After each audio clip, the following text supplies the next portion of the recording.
আমি এই রহমত কেবলমাত্র তাদের জন্য লিখে রাখবো যারা নাকি নামাজ প্রতিষ্ঠা করবে আর যারা যাকাত আদায় করবে, আমি তাদেরকে আমার গজব থেকে বাঁচাইয়া দেব।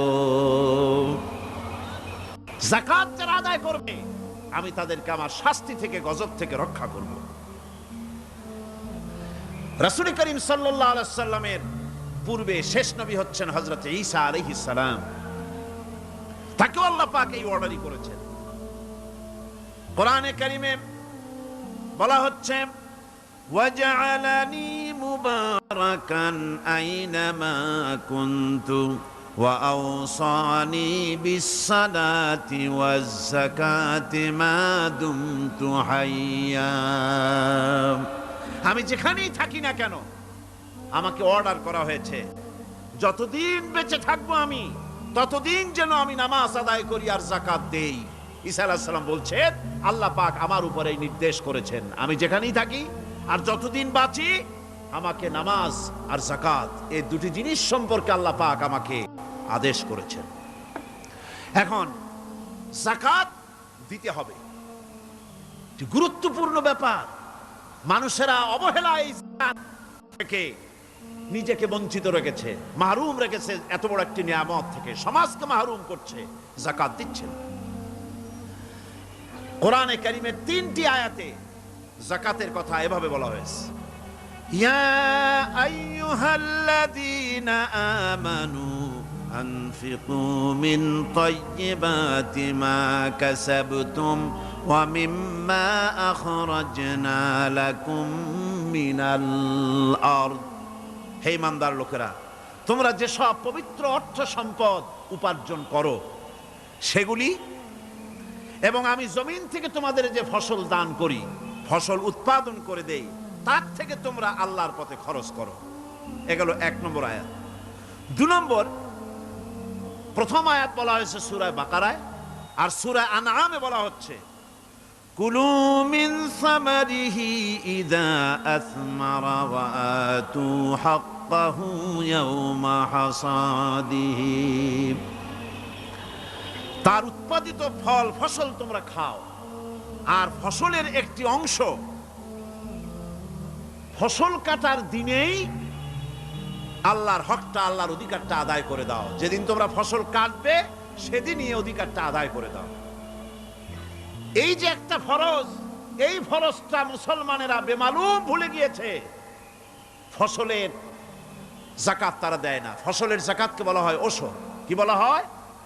ওশর।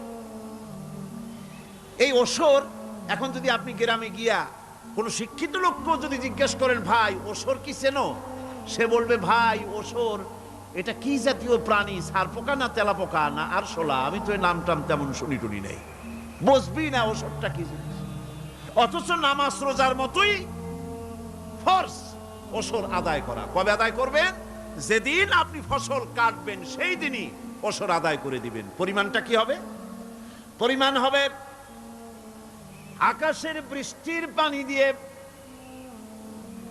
আকাশের বৃষ্টির পানি দিয়া যদি ফসল হয় তাহলে দিবেন 10 ভাগের 1 ভাগ। 10 মণ যদি ধান হয়, গম হয়, ডাল হয়, 1 মণ আল্লাহর অধিকার আদায় করে দিবেন। অধিকারটা কার? আল্লাহ কি করবে দিয়া? আল্লাহর অধিকার মানে গরিবের অধিকার, গরিবের হক। এই অধিকারটা আদায় করে দাও। 10 মণ হলে কয় মণ? কি হলে? যদি আকাশের বৃষ্টির পানিতে হয়। আর যদি আপনার সেচের মাধ্যমে হয়, সেচ পরিকল্পনার মাধ্যমে পয়সা খরচ করে পেট্রোল ডিজেল লাগায়া ইঞ্জিন চালাইয়া পানি উঠাইয়া কষ্ট করে ফসল ফলাইছেন, তাহলে আল্লাহ পাক বলছেন 10 মণে 1 মণ দেওয়া লাগবে না, তোমার খরচ হইছে বেশি। বান্দারে, তোমার উপরে আল্লাহ পাক জুলুম করবেন না, এবার 20 মণ হলে তার থেকে 1 মণ দিও। সুবহানাল্লাহ। ওয়ামাল্লাহু বিযাল্লামিল লিল আবিদ। আল্লাহ রাব্বুল আলামিন তার বান্দার উপর জুলুম করেন না। সুবহানাল্লাহ। এইভাবে করে ওশরের যাকাতটা তোমরা ঠিকমতো আদায় করে দিও। ওশরটা দিও, ফসলের ওশর দিও আর টাকার যাকাত দিয়ে দিও। যারা এটা দিবে না তাদের সম্পর্কে আল্লাহ পাক সূরা তওবার ভিতরে বলেছেন ওয়াল্লাযীনা ইয়াকনিজুনা আয-যাহাবা ওয়াল ফিদ্দাতা ওয়া লা ইউনফিকুনাহা ফি সাবিলিল্লাহি ফাবাশশিরহুম বিআযাবিন আলীম। যারা নাকি স্বর্ণ এবং রৌপ্যকে সঞ্চয় করে, জমা করে, ওয়া লা ইউনফিকুনাহা ফি সাবিলিল্লাহ, আর আল্লাহর রাস্তায় তা খরচ করে না, ফাবাশশিরহুম বিআযাবিন আলীম, তাদেরকে কঠিন পীড়াদায়ক শাস্তির সুসংবাদ দাও। পীড়াদায়ক শাস্তির কি দাও? শাস্তির কি সুসংবাদ হয় নাকি? হয়তো উচিত ছিল শাস্তির দুঃসংবাদ শোনাও, না, আল্লাহ বলছেন সুসংবাদ শোনাও। এটার দৃষ্টান্তটা আমার ভাষায় আমি মানুষকে এভাবে বুঝাই। ছেলে খুব দুষ্ট, দুষ্টামির ঠেলায় অস্থির, তার মা মোটেই সামলাতে পারছে না। তখন মা বলে, বেটা আমার কথা তো শুনলি না, তোর বাবা আসুক, তারপরে আমি তারে নালিশ করব। এমন পিট্টি দেবে, মজা টের পাবি তখন। পিট্টি দিলে কি মজা লাগে নাকি? তার মানে শাস্তির তীব্রতা বুঝাবার জন্য বলা হচ্ছে, মজাটা টের পাবা। আল্লাহ রাব্বুল আলামিন বলছেন, কঠিন পীড়াদায়ক শাস্তির সুসংবাদ ওদের দাও, সোনা রূপা যারা জমা করে রাখে, যাকাত দেয় না, আল্লাহর রাস্তায় খরচ করে না। সোনা এখন পুরুষেরাও ব্যবহার করা আরম্ভ করছে। অবশ্য চিটাগংয়ে এমন কাম শুরু হয় নাই। ছাত্র, শিক্ষক, অফিসার গলায় একটা সোনার চেন, শীতের দিনেও সামনের বোতাম খুলে রাখে যাতে চেনটা সকলে দেখে। মিয়া সাহেব, এটা সোনার চেন না, এটা জাহান্নামের আগুনের শিকল পড়েছো। পুরুষের জন্য এক রত্তি সোনাও হারাম। তোমার শরীরের সৌন্দর্য বাড়াবার জন্য স্বর্ণ ব্যবহার করতে পারবা না। স্বর্ণ রৌপ্য জমা করলো আর আল্লাহর রাস্তায় খরচ করলো না। রব্বুল আলামিন বলেন, ইয়াউমা ইউহমা আলাইহা ফি নারি জাহান্নামা ফাতুকওয়া বিহা জিবাহুহুম ওয়া জুনুবুহুম ওয়া যুহুরুহুম। একদিন আসবে এমন, যেদিন এই সঞ্চিত ধনরাশি, সোনা দানাগুলি জাহান্নামের আগুন দিয়ে জ্বালানো হবে।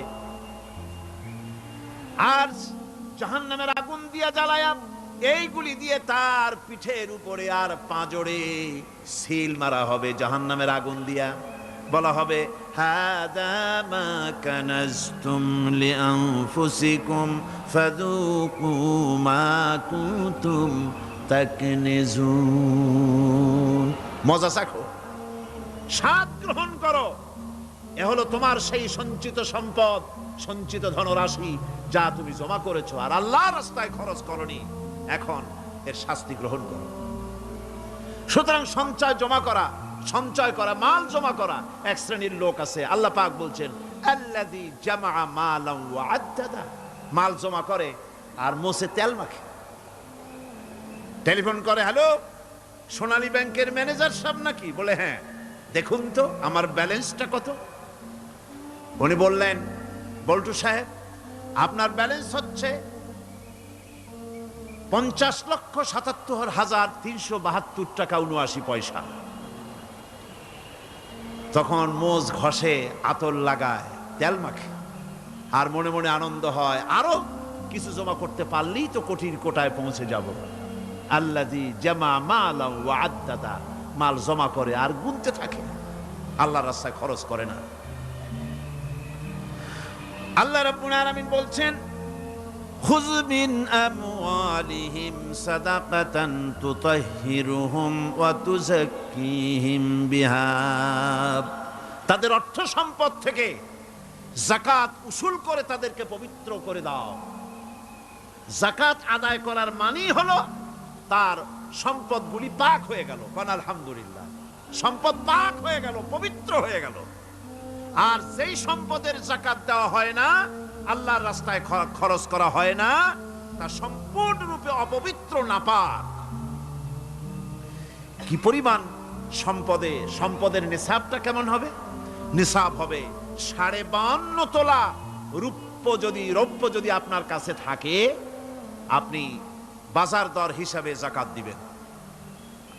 স্বর্ণ 7.5 তোলা পর্যন্ত যদি হয়ে যায়, তাহলে অবশ্যই বাজার দর হিসাবে প্রতি বছর তার যাকাত দিবেন।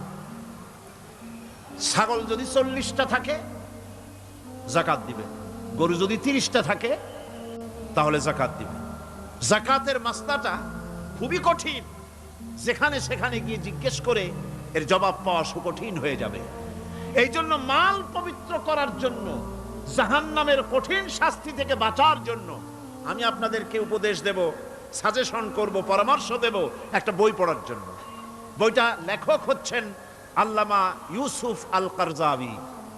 বর্তমান আসরে, এই বর্তমান বিশ্বের একজন সাহসী মুফাক্কির ইসলাম, কাতার ইউনিভার্সিটির শরিয়া ফ্যাকাল্টির ডিন। তার লেখা ফিকহুজ যাকাত, বিশাল এই আরবি গ্রন্থের অনুবাদ করেছেন অনুবাদ রাজ্যের রাজা, এদেশে ইসলামী আন্দোলনের, এই ভূখণ্ডের পুরোধা ইসলামী আন্দোলনের বর্তমান সব নেতাদের উস্তাদ আল্লামা হযরত মাওলানা আব্দুর রহিম সাহেব রাহিমাহুল্লাহ। আল্লাহ তাকে জান্নাতুল ফেরদাউসের মেহমান বানায় নিক, জোরে কোন আমিন। তিনি এটার অনুবাদ করেছেন। ইসলামে যাকাতের বিধান, ইসলামে, নামটা মনে রাখেন, ইসলামে যাকাতের বিধান। ইসলামী ফাউন্ডেশন বইটা বের করেছে, এত বড় 2টি খণ্ড। এই বইটি আপনারা সংগ্রহ করবেন, ইসলামের যাকাত বিধান। বইটি আপনারা সংগ্রহ করবেন মনে করে। এখন যাকাতের নিসাব আমি বললাম, এবার বলবো যাকাতের খাত। আমি যা বলতেছি এগুলি আমার বানানো নাকি? আল্লাহর কথা বলছি। কার কথা? আল্লাহর কথা। যাকাত কোথায় কোথায় ব্যয় করবেন, কারে কারে দিবেন? আল্লাহ রাব্বুল আলামিন বলেন, ইন্নামাস সাদাকাতু লিল ফুকারাই ওয়াল মাসাকিন ওয়াল আমিলিনা আলাইহা ওয়াল মুআল্লাফাতি কুলুবুহুম ওয়া ফির রিকাব والغارمين وفي سبيل الله وابن السبيل فريضة من الله والله عليم حكيم। সূরা তাওবার মধ্যে আল্লাহ পাক যাকাত কোথায় কোথায় দিবেন খাতগুলি আল্লাহ বলে দিচ্ছেন। কোন আলহামদুলিল্লাহ। যেখানে সেখানে যাকাত দেওয়া যাবে না। যাকাতের জন্য খাত হচ্ছে 8টা। যাকাতের জন্য খাত কয়টা?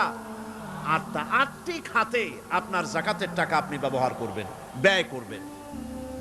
প্রথম দিবেন ফকিরদেরকে। প্রথম দিবেন কাদেরকে? ফকির। ফকির কারা?